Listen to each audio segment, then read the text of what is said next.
Bem-vindos ao nosso canal YouTube, nesse Falando Nisso de hoje, com a lembrança da nossa parceria aí com a Casa do Saber e os cursos que ela oferece aí com desconto no cupom DUNKER10, né? Recomendo, pensando na aula de hoje, os dois cursos oferecidos, disponíveis aí com o Patrício, né? Alexandre Patrício de Almeida, que estão lá nos arquivos da Casa do Saber. Uma pergunta quíntupla. Mônica Campos, parabéns pela resposta, Dunker. Agora falta fazer um vídeo sobre a inveja. Invídia, né? Que tem a ver com olhar, né? Laís Carvalho, eu quero meu 1 milhão para não ter mais que lidar com a pressão da sobrevivência. Tenho muita inveja de quem pode seguir a vocação que quiser sem se preocupar se isso vai servir para conseguir um emprego ou não. É verdade, Laís. É um privilégio. Ou seja, privilegium, vamos lembrar, né? É uma lei privada, né? Em princípio, a gente não deve criticar os privilégios porque eles são, vamos dizer assim, algo ilícito, mas porque eles são um direito reservado. Ou seja, eles são um direito que não é para todos, eles são um direito que não é público, eles são um direito que não é universal. Esse é o problema do privilégio. Não é porque esse aqui é privilegiado que ela tem que ser assim, invejado, né? Paula Moro. Oi, professor, sou sua antiga aluna da época da Universidade de São Marcos. Eu lembro de você, Paula. Querida, beijo. Continuo acompanhando seu trabalho, que me é inspirador.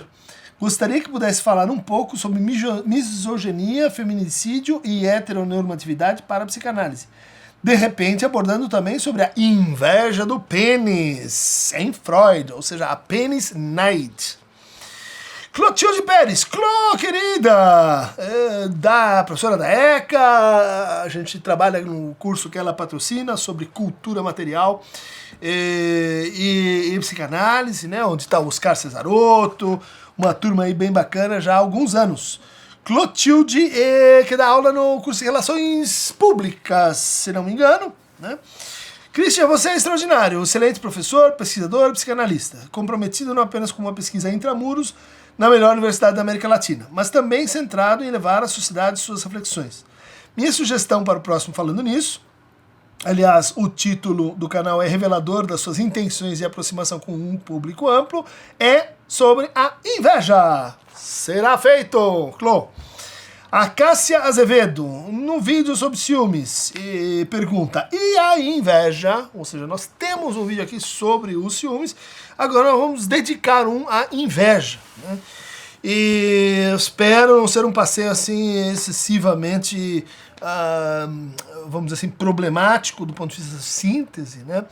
Mas eu queria partir, né, desse conceito apresentado assim de forma mais desenvolvida, né, no texto de 1923, as diferenças anatômicas entre os sexos e seus efeitos, suas implicações psíquicas, né?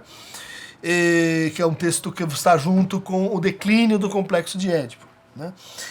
Outro texto fundamental aqui para essa discussão é a análise terminável e análise interminável, onde ao final desse percurso, né, o Freud diz ali na seção 7 desse texto, né, olha, tem algumas dificuldades que são crônicas, né, dificuldades que são típicas. Para o homem, né, o rochedo da castração, ele aparece na face assim, da angústia de castração, e essa angústia está muito ligado, diz lá o Freud, a suportar, né, a posição de passividade e o erotismo e a pulsionalidade e as formas, em geral, recalcadas do prazer associado com a passividade. E para a mulher, diz ele, a maior dificuldade analítica diz respeito à superação da inveja do pênis. Ela, vamos dizer assim, redunda da interpretação deficitária do próprio corpo em comparação com o corpo do menino, né? E como se ela dissesse, essa ausência do pênis, né, ressignifica todo um conjunto de perdas, e aí a Melanie Klein vai explorar bastante esse processo, né? Todo um conjunto de perdas que caracteriza a relação primária da mãe com a filha, em que alguma coisa no seu corpo é sentida então como problemática, até que essa interpretação se fecha em torno da anatomia e do pênis. Bom, há duas formas, né, como a gente viu, derivadas do complexo de Édipo, né, e da inveja do pênis, né? Ter um pênis dentro de si, ou um equivalente desse pênis dentro de si, e aí seria a solução para a feminilidade, né, que o Freud assinala no caminho da maternidade. Ou seja, eu não tenho um pênis, mas eu tenho um equivalente do pênis, que é um bebê, né? Daí essa ideia, não sei se ela se confirma, né, mais ou menos, de que as mulheres esperariam principalmente, né, ou se ficariam satisfeitas principalmente tendo um filho menino, né? E o segundo processo diz respeito à inveja do pênis, que a mulher vai dizer: eu não tenho, eu gostaria de ter, eu quero ter, mas eu posso tê-lo sim no intercurso sexual. Então ele é cedido, ele é emprestado, ele é alugado, ele é compartilhado nessa situação, e isso seria então uma segunda alternativa, né, para o caminho da feminilidade. Uma terceira alternativa mais neurótica, seria dizer assim: o que fazer com essa inveja, né? Como isso me desqualifica, como isso faz do meu corpo um corpo deficitário, então eu estabeleço o que o Freud chama de um protesto masculino. Eu digo assim: então eu vou renunciar à minha sexualidade, eu vou inibi-la, né? Porque ela vai estar ligada ao reaparecimento desse sentimento de inveja. A primeira vez que o Freud fala sobre isso está nos 3 ensaios para uma teoria da sexualidade, né? E numa nota, claro, acrescentada ao depois, né? Onde ele diz que a sexualidade da menina é orientada para a inveja, né? E essa inveja não é só do pênis, mas é a inveja do menino, né? Eu gostaria de ser, ou gostaria mais de ser como os rapazes. O que vocês podem inferir disso é que há uma grande oposição, vamos dizer assim, literal a esse conceito, porque ela estaria então associado ao machismo, né? Um exemplo, né, de como a teoria ela incorpora misoginia e machismo, né? Melanie Klein vai tematizar um pouco isso, mas vai ser com a Karen Horney, de um lado, né? E as culturalistas americanas, Margaret Mead, Ruth Benedict, que esse conceito ele vai ser assim afastado, ele vai ser criticado, ele vai ser um conceito entendido como uma projeção, vamos dizer assim, mais masculina, de como o homem interpreta o processo, vamos dizer assim, de constituição da sexualidade da mulher, mais isso do que propriamente a forma como ela vive.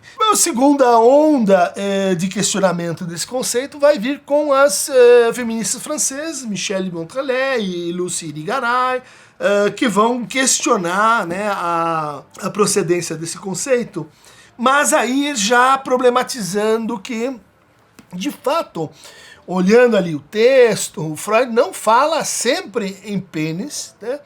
Mas ela usa a expressão para se referir ao falo. Então começa uma discussão sobre a diferença entre o pênis e o falo, que tem um encaminhamento no universo lacaniano, né, com a ideia de que o falo é um significante, né, ainda que impronunciável, ainda que um significante que tenha vamos dizer assim, a média e extrema razão harmônica, né? Um significante que tem que ver com a série, né? Como conjunto da cadeia significante, e ela não é o pênis, e que, portanto, o que está como foco da inveja, né? Não é um pedaço de corpo, não é uma forma anatômica natural, mas é aquilo que caracterizaria o desejo no outro, ou seja, a falta no outro. O falo é aquilo que coordena, né, que orienta, né, que sinaliza para onde vai o desejo. E a tentativa de capturar isso faria, então, uma distribuição diferencial das invejas entre homens e mulheres, né? Quer dizer, a inveja do pênis, ela ia sugerir o quê? Que se trata de invejar algo que o outro tem, né? Lacan vai dizer, não é bem assim. É algo que o outro tem porque o outro é. Né? É uma inveja dirigida ao ser, essa inveja masculina, enquanto a inveja feminina dirigida ao ser é a inveja masculina dirigida ao ter, né? Quer dizer, eu quero ter o que o outro possui. No texto das transposições da pulsão, especialmente do erotismo anal, né, aparece essa ideia de que existe uma equivalência simbólica entre o pênis, o filho e o falo. Quer dizer, uma equação complementar, né? Então, onde aparece mais um termo, o outro não precisa ser tão proeminente, quando o outro termo se mostra mais congruente, bom, os outros dois declinam, e o que é importante aí, então, é o princípio da troca, o princípio da equivalência, o princípio de que você pode usar o falo para intermediar trocas humanas. Trocas desejantes, trocas amorosas, trocas de demanda, trocas gozosas e assim por diante. Há ainda no Freud essa ideia de que a inveja, enquanto uma experiência fundamental na constituição da feminilidade, implicaria algumas questões clínicas que remanescem ainda como problemáticas hoje para muita pesquisa psicanalítica. A primeira temática é essa ideia, já na Melanie Klein, né, de que a inveja ressuscitaria, ela reeditaria uma espécie de ódio primário, né, que haveria ali nos primeiros contatos corporais, né, na forma como uma menina entra, né, na transmissão da feminilidade em relação à sua mãe. Né. É o tema no Lacan da devastação. Então, aquele ódio primitivo ele é reacentuado pela inveja posterior, dando origem a uma espécie de ressentimento, né? Que haveria então uma predisposição ao ressentimento entre as mulheres. E esse ressentimento se orientaria para a mãe no sentido de transformar a inveja em culpa. Né? Quer dizer, esta inveja que eu sinto é porque você não me fez dotada de falo. Né? É porque então eu te culpo por ter me feito assim. E isso vai receber uma nova, vamos dizer assim, um novo empuxo, né? Com posteriormente a importância dada pela menina à renúncia da atividade masturbatória ativa e fálica, né? Como se o seu pênis, né, o clitóris, não é que ele está ausente, né?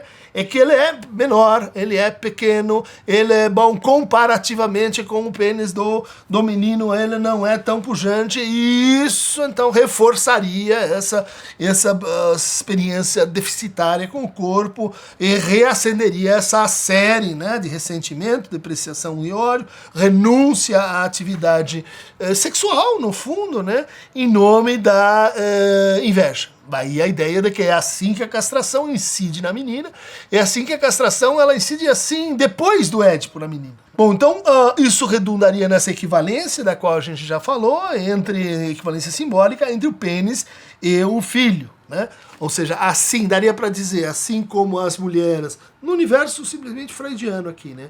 Assim como as mulheres invejam o pênis dos homens, os homens invejam a aptidão, a capacidade das mulheres para terem filhos, né? Então, nesse sentido, é um sentimento, vamos dizer assim, pareável. Assim como a angústia de castração também afeta a mulher, assim como o homem. Diz lá o Freud, o desejo, o Wunsch, com que a filha se volta para o pai é indubitavelmente na sua origem o desejo do pênis que a mãe lhe recusou e que ela espera agora obter do pai. Né? Então essa mudança, né, identificatória, né, da mãe para o pai seria explicado pelo desejo do pênis que o pai tem, a mãe não. Todavia a situação feminina só se estabelece quando o desejo do pênis é substituído pelo desejo do filho e o filho, segundo a velha equivalência simbólica, toma o lugar do pênis. Né? Isso vai levar, então, ao pênis a ser uma espécie, assim, de alegoria máxima, né, da psicanálise, né? E que foi desenvolvida por um discípulo, biógrafo do Freud, chamado Ernest Jones, né? Que tem lá na sua teoria do simbolismo três premissas importantes, né? Primeira é de que esse desejo de adquirir o pênis, ela não é um desejo, vamos dizer assim, expresso na gramática genital, né? Mas prioritariamente, tendencialmente, na gramática oral, né? Explicando aí, talvez, uma certa associação entre a oralidade e a histeria. O segundo ponto desenvolvido pelo Jones, e que foi objeto de muita polêmica, é a ideia de que, portanto, a gente teria que ter, assim, na mulher, uma espécie de segundo tipo de orgasmo, né? O orgasmo clitoridiano, que corresponderia ao orgasmo ejaculatório dos homens, e um suplemento, né? Quer dizer, aquilo que levaria elas para além do falo, que seria o orgasmo vaginal, né?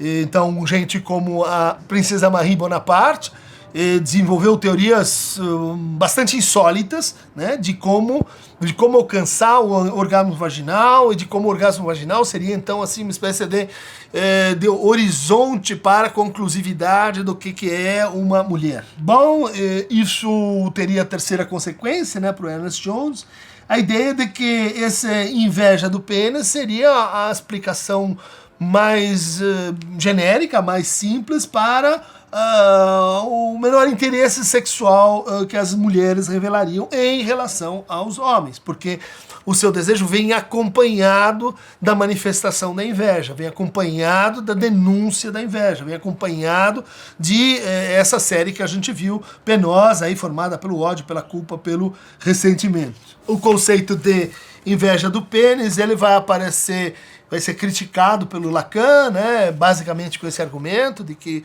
a inveja do pênis não é a inveja do pênis, mas é a inveja do falo, né?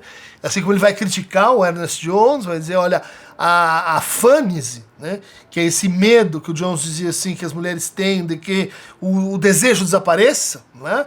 E o desejo vai desaparecer porque o pênis lhe foi tirado, né? O órgão do desejo lhe foi tirado, o órgão lhe foi amputado, né?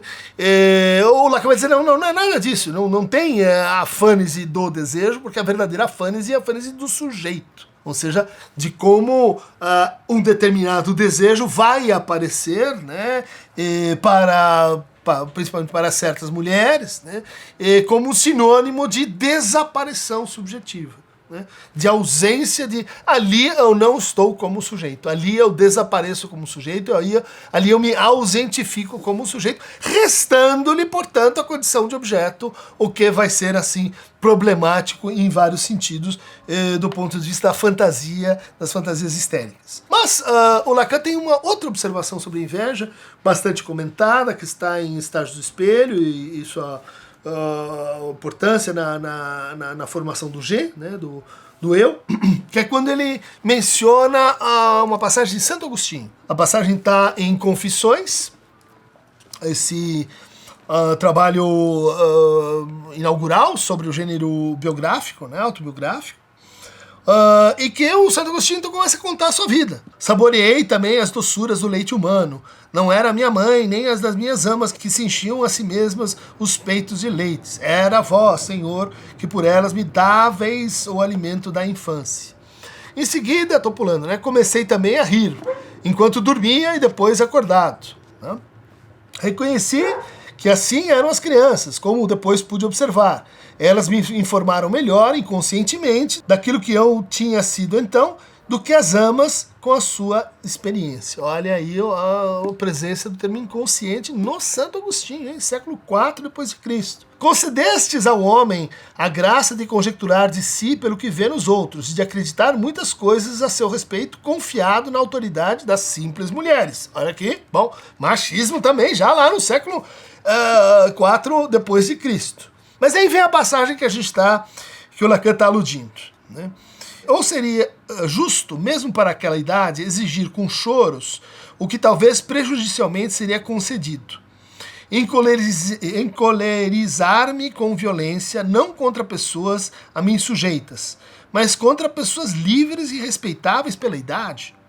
Estaria bem zangar-me até contra os pais, contra muitas outras pessoas mais sensatas, só porque não se curvaram a um aceno do meu capricho, batendo-lhes e esforçando-me, quanto possível, por lhes fazer mal, porque não se sujeitavam às minhas exigências, com o qual seria pernicioso condescender. Olha aqui, gente, Todd, transtorno positivo desafiador, reconhecido no Santo Agostinho. Então, aqui os 8 traços, né? Bobagem, hein? Assim, a debilidade dos membros infantis é inocente, mas não a alma das crianças. Vi e observei essa passagem, uma criança cheia de inveja, que ainda não falava e já olhava, ao olhar da envidia, né? Pálida, de rosto colérico, para o irmãozinho Colasso. Então, olha o que a gente tem num relato bem antigo, né, sobre a gênese da inveja. Primeiro, assim como a Melanie Klein vai dizer, assim como o Freud vai postular, antes da inveja vem aqui o ódio, vem aqui a zanga, vem aqui a desobediência, vem aqui a confrontação despótica da criança em relação ao adulto. Segundo, eu vi, ou seja, eu reconheci-me naquela inveja que o outro estava sentindo e disse, eu podia ter sido comigo. Né? Ou seja, existe um processo de comparação e equivalência que acompanha a inveja.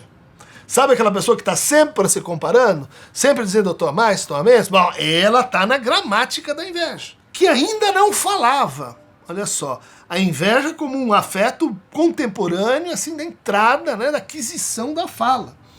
E já olhava pálida, de rosto colérico, raivosa, para o irmãozinho Colasso. O que é o irmãozinho Colasso? É o irmãozinho que estava mamando, que estava no colo da ama ou da mãe do Santo Agostinho. Né? Ou que ele estava presenciando essa cena. Bom, mas vamos então agora à ideia de que a inveja, ela é, vamos dizer assim, uma forma de desejo. Né?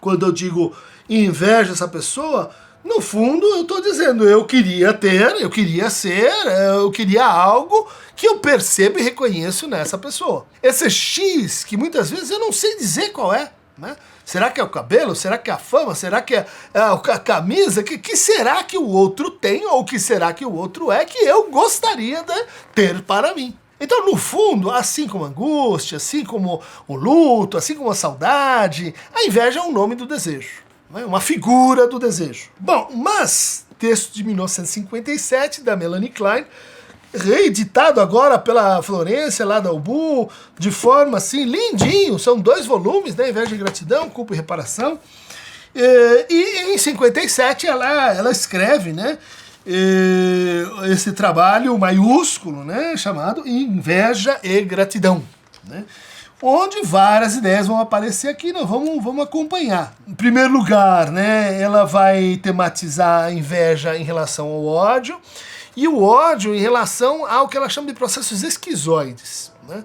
Processos de, assim, quando eu tenho raiva, eu quero decompor o objeto, eu quero separar o objeto, eu quero dividir o objeto e quero dividir o eu, splitting, de forma correlata. Olha a ideia de equivalência que está sendo aplicada, não a série pênis, falo e objeto, mas a relacionalidade com o outro. Né?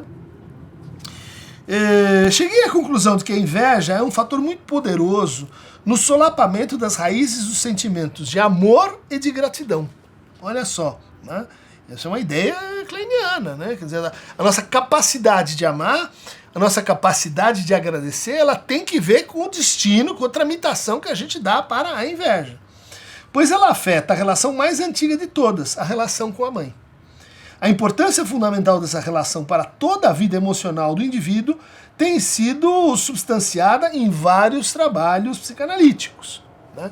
E aqui vem essa parte, bom, a gente não vai acompanhar muito, mas é esse inatismo da Melanie Klein que vai dizer o coeficiente, a quantidade de pulsão de morte presente no sujeito vai aparecer ali também na forma como ele faz o splitting do objeto e na forma como ele intensifica ódio e inveja. Considero que a inveja é uma expressão sádico-oral e sádico-anal de impulsos destrutivos em atividade desde o começo da vida e que tem base constitucional, ou seja, inata, né? Veja que então ela tá caracterizando o que ela chama de inveja, envy, né,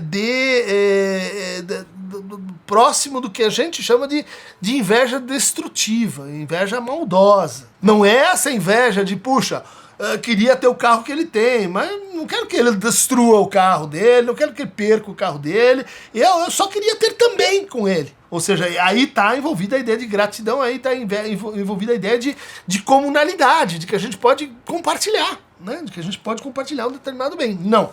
O que ela chama de inveja aqui é a inveja que eu vou querer destruir o outro e eu vou gozar, né? Eu vou ter uma satisfação cruel com a privação que eu imponho do objeto ao outro. Deve-se fazer uma distinção entre inveja, ciúme e voracidade, e um outro conceito muito importante. A voracidade, ela diz respeito à intensidade da pulsão que toma uma determinada fantasia. A voracidade, ela é como, vamos dizer assim, uma pulsão positiva que acaba destruindo aquele objeto pela sua intensificação. Mamo o seio, quero mais, até que eu destruo o seio. Você vai dizer, puxa, mas isso então é um tipo de destrutividade presente no desejo. Então Lacan vai concordar com esse ponto, né, de como o desejo, a partir do significante, ele institui novas realidades, ele é criacionista. Né? Sendo um impulso invejoso de atirar este algo ou de estragá-lo. Além disso, a inveja pressupõe a relação do indivíduo com uma só pessoa, e remonta a mais arcaica e exclusiva relação com a mãe, né? De novo a mãe, né? Quer dizer, não é, se fosse o ciúmes ou inveja do pênis, teria que ser o pai aqui, mas aqui a ideia da Melanie Klein é mais dialética, né? É tipo assim, a mãe que tirou o pênis do pai, que tem o pênis guardado em si e não dividiu comigo e não passou ele para mim. O ciúmes é baseado na inveja, mas envolve uma relação com pelo menos duas pessoas. Diz respeito principalmente ao amor que o indivíduo sente como lhe sendo devido e que lhe foi tirado, ou está em perigo de sê-lo por seu rival. Né? Quer dizer, a rivalidade pelos ciúmes ela é mais dialética. Né? A realidade pela inveja é mais, vamos dizer assim, polar, em termos lacanianos. Né? A inveja é imaginária, o ciúmes é simbólico. Né? O ciúmes teme perder o que possui. Né? Ou seja, ele reconhece o caráter transitivo da coisa. A inveja sofre ao ver o outro possuir o que ela quer para si. Né? É o famosa gênese do conceito de gozo. O gozo não é o prazer que eu tenho no objeto, mas como o prazer que eu tenho com o objeto se relaciona com o suposto prazer que eu suponho no outro. Se ele está a mais, se ele está a menos, se ele está com o que é meu, se ele está com o que é dele, como eu comparo, né? No fundo, de novo, a inveja é uma gramática de comparação, né? E sinto-me, então, à vontade apenas com o infortúnio do outro, né? Eu torço para dar errado, né? Eu zico, eu espero que o outro se veja privado do objeto como eu me sinto. A inveja excessiva, uma expressão dos impulsos destrutivos, interfere na cisão fundamental entre o seio bom e o seio mau. E a estruturação de um objeto bom não pode ser suficientemente conseguida. Né? Ou seja, é como se o invejoso ela fosse aquele que, como ele não pode ganhar o jogo, ele estraga o jogo. Ele bate e diz assim, então ninguém vai brincar aqui, porque eu não estou conseguindo brincar. Né? Então é um belo jogo. O que é a atitude que a gente vê aí? Despótica. Né? A atitude daquele que acha que tem mais poder do que tem. Ou seja, ele já supõe que ele tem um falo e que o outro tem um falo, vamos dizer assim, de forma impostora, de forma ilícita, de forma não credibilizada. Parece que uma das consequências da inveja excessiva é o aparecimento prematuro da culpa. né? Esse é um fator aqui que vai pesar muito para Melanie Klein. Quando a criança pequena, ela consegue articular, trançar, né? Inveja contra ciúmes, perceber que um é a 2, o outro é a 3, e criar um sentimento de culpa pela sua destrutividade. Então aquela destrutividade gozosa, cruel, voraz, dirigida ao outro, volta sobre o sujeito sob forma superegóica de culpa. A culpa e a angústia aqui, que vão tornar então o objeto bom, o objeto mau, o seio bom, o seio mau, mais separados ainda. A descoberta por Freud da inveja do pênis nas mulheres e da ligação dessa inveja com os impulsos agressivos foi uma contribuição fundamental para a compreensão da inveja. Quando a inveja do pênis e os desejos de castrar são fortes, o objeto invejado, o pênis, deve ser destruído e ser dele privado o homem que o possui.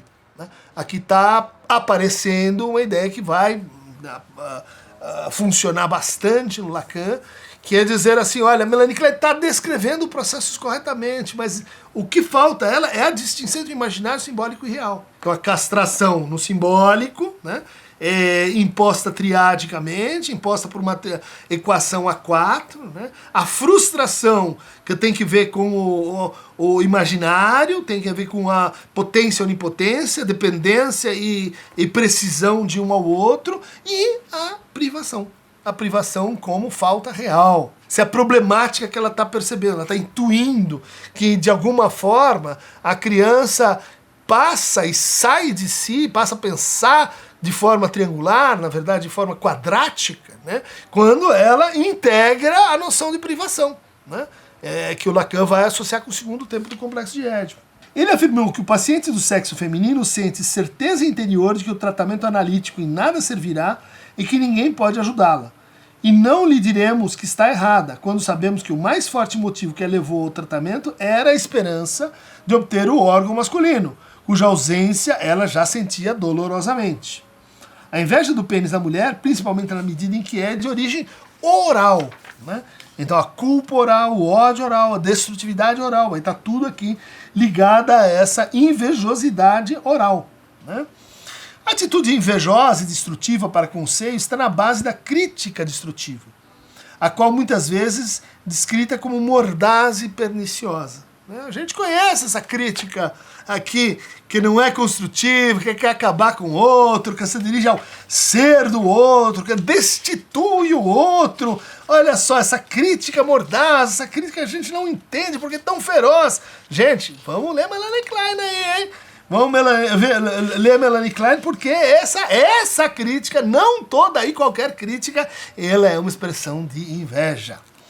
A ânsia por fazer reparação e a necessidade de ajudar o objeto invejado são também meios muito importantes de contrabalancear a inveja. Quer dizer, o antídoto, né, a cura, por onde é que caminha a direção do tratamento da inveja. Pela reparação do objeto, né, aquilo que foi destruído pode ser consertado, pode ser tornado bom de novo. E a necessidade de ajudar o objeto invejado, ou seja, a disposição a cura, gratidão, né? A solidariedade com o outro. Então a inveja é um afeto individualizante, né?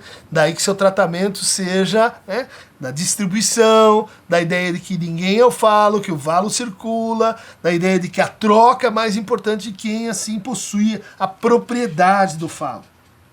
A incapacidade do paciente de aceitar com gratidão uma interpretação que algumas partes somente ele reconhece como proveitosa, é um dos aspectos da reação terapêutica negativa. Sobre a mesma denominação, há muitas outras dificuldades, algumas delas das quais mencionarei agora, né? Isso a gente vê de fato muito na clínica. Você propõe uma interpretação, você propõe uma escuta, uma pontuação, e você percebe que aquilo assim acertou um ponto, né? Ou pelo menos aludiu a um ponto muito central. E logo em seguida aparece uma reação destrutiva, um ataque, uma crítica, uma reação terapêutica negativa. Você diz, mas justamente agora, você pode dizer, bom, isso é porque é uma reação defensiva, né? É uma forma de não aceitar aquilo que foi dito, mas, diz a Melanie Klein, eu acho que ela tem sagacidade clínica ao dizer isso, muitas vezes a situação de inveja ela priva a pessoa de receber ajuda. Então, quando o outro consegue fazer isso, ela só consegue perceber no gesto de ajuda a potência do outro.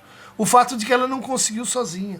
O fato de que ela não pensou naquilo sozinha. O fato de que é o outro dizendo, é o outro que tem razão e não é ela. E isso se torna mais importante do que escutar o que realmente foi dito. Extremamente clínico, extremamente comum, né? As pessoas se insurgirem contra as melhores interpretações, não contra as piores. Conclusão. Apenas recentemente passei a dar ênfase particular à qualidade de destruição e estrago da inveja, na medida em que ela interfere na construção de uma relação segura com o objeto. Né? Quer dizer, invejosos são, via de regra, inseguros. Né? Que precisam reaferir a sua posição, as suas propriedades, as suas posses, os seus signos de amor. Né? E quanto mais a gente atende a esse apelo superegóico, mais inseguro a pessoa se sente. Né? Então essa relação segura com o objeto bom interno e externo solapa o sentimento de gratidão e de muitas maneiras obscurece a distinção entre bom e mal. Né? No Lacan, esse sentimento de gratidão não vai ser um grande tema, mas vai aparecer no seu lugar uma expressão muito importante, clinicamente muito importante, chama-se dívida simbólica. Né? Quer dizer, não tem tratamento possível sem alguma elaboração da dívida simbólica que todo neurótico tem com os seus ancestrais, com o outro, com aqueles que ele inveja, com aquilo que ele deseja, enfim, com tudo aquilo que torna possível, né, que tem valor causal para o seu desejo. E que ela não quer justamente dizer, olha, pago o meu tributo ao desejo, pago o meu tributo à possibilidade de desejar, pago pelo meu desejo. Mas as pessoas usam essa expressão assim, eu banco o meu desejo. Bancar o seu desejo não é só assumi-lo heroicamente, né? Mas é pagá-lo. E pagá-lo na moeda neurótica. Ou seja, para o homem a angústia e castração, para a mulher a inveja do pênis. Então reconhecer a inveja, muito difícil. Integrar a inveja na transferência, muito difícil. Desde o início, todas as emoções ligam-se ao primeiro objeto, mame. Se os impulsos destrutivos, a inveja e a ansiedade paranoide são excessivos, o bebê distorce e amplia grosseiramente todas as frustrações de fontes externas e o seio materno transforma-se predominantemente em um objeto persecutório, interna e externamente. Né? Quer dizer, essa ideia de que o sono da inveja, né, cria monstros. Eu começo invejando o outro, e daí o outro vai ficando mais e mais onipotente. Por quê? Porque eu estou criando essa onipotência do outro. Eu estou atribuindo, eu estou supondo, eu estou inflando, né, essa potência do outro e, ao mesmo tempo, então, me pondo de forma desamparada, de forma insegura diante dele. A síntese dos objetos se faz levando, portanto, em conta a uma mitigação do ódio pelo amor e a voracidade e a inveja, corolários dos impulsos destrutivos, perdem sua força. Né? Ou seja, para tratar a inveja, a gente precisa tratar antes o ódio. Né? Ou seja, aquilo que para Melanie Klein seria assim pré-edipiano, né, pré-genital, seriam as relações primárias da menina com a sua mãe. E esse ódio precisa ser, vamos dizer assim, enfrentado, né, invertido, se vocês quiserem, semanticamente, em amor, para entender e interpretar que essa reversibilidade é possível e, portanto, introduzir a reversibilidade e o compartilhamento que transforma a inveja em ciúmes e os ciúmes em circulação do falo. Então tá aí, Melanie Klein, um passeio pela inveja, como a gente trata a inveja, né? Esse sentimento, essa emoção tão valorizada mesmo, né, pelo neoliberalismo, que vende pra gente a ideia de que uma vida boa é uma vida invejável. Quanto mais os outros se invejam, mais bem sucedido você é, mais, enfim, você chegou onde você queria, mesmo que você não saiba onde está indo. Isso tudo é bastante ideológico, então cuidado com a cultura do consumo da inveja e da inveja para o consumo. Né? Isso tudo aí é pênis, não é falo. Ou melhor dizendo, não troque falo por pênis e pênis por falo. Pergunte, na dúvida, para o nosso Aqueronta Movebo, o nosso expert em equivalências, né? O nosso sábio, que sabe com a sua métrica dos remos, e entender a distância que existe entre as duas margens do rio do desejo e que torna a inveja reparável para além do bem e do mal. Beijinho, beijinho. Tchau, tchau. Invejosos.